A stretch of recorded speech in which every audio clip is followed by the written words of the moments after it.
భక్తివన్న ప్రేక్షకులకు శుభోదయం.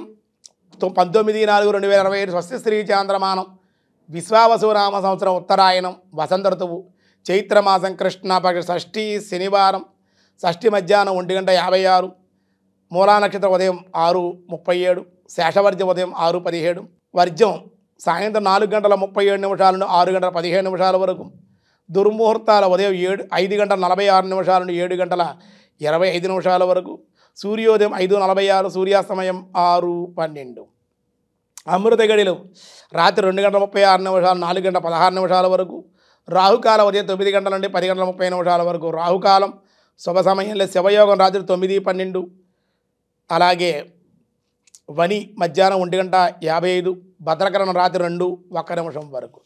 ఈరోజు దినారంభ చక్రాల్లో ముందుగా మేషరాశి వారికి ఈరోజు గృహ సంబంధిత రుణాలు మంజూరు అవ్వడం, దానివల్ల ఆనందం, గృహ నిర్మాణ ప్రయత్నాలు అనుకూలిస్తాయి.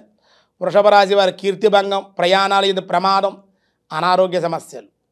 మిథున రాశి విందు వినోదాలు, విందు భోజనాలు, శుభకార్య ప్రాప్తి. కర్కాటక రాశి వస్తు సముదాయ లాభాలు, సన్మాన సత్కారాలు. సింహరాశి కీర్తిభంగం, ఆందోళన, బంధుమిత్రులతో కలహాలు, బాధలు, అనారోగ్య సమస్యలు. కన్యారాశి భయము, వృధా ధన వ్యయం, వృధా ప్రయాణాలు, ఆకస్మిక బదిలీలు.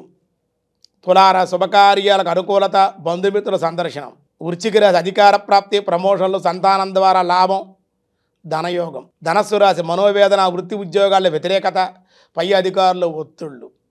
మకర రాశి మానసిక ఆందోళన, అనారోగ్య సమస్యలు, ధనములకు ఇబ్బందులు. కుంభరాశి దైవచింతన, సామాన్య ఫలితాలు ఈరోజు ఉంటాయి. బుద్ధి చాంచల్యం వల్ల కొద్ది ఇబ్బందికరమైన వాతావరణం ఉండే అవకాశం. మీనరాశి నీచులతో, దుర్మార్గులతో కలహాలు, వాళ్ళ వల్ల ధననష్టం, కీర్తిభంగం. వ్యాసాయ విష్ణు రూపాయ వ్యాసరూపాయ విష్ణవే ధర్మః ఓం ధర్మాయ నమః. హైందవ సనాతనమైన ధర్మ మార్గంలో హైందవ సాంప్రదాయ ధర్మ అన్నారు.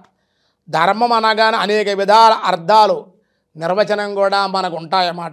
ధారయితి ధర్మ అన్నారు అంటే దానిని కారణము చేత ఒక పదార్థంగా నిలిచి ఉందని దానిని ధర్మమని చెప్పబడేది. సూర్యునికి ధర్మం కాంతి, అగ్ని ధర్మం ఉష్ణత్వం, బెల్లం ధర్మం మాధుర్యం, అలాగే మంచుగడ్డ శీతలత్వం ధర్మం.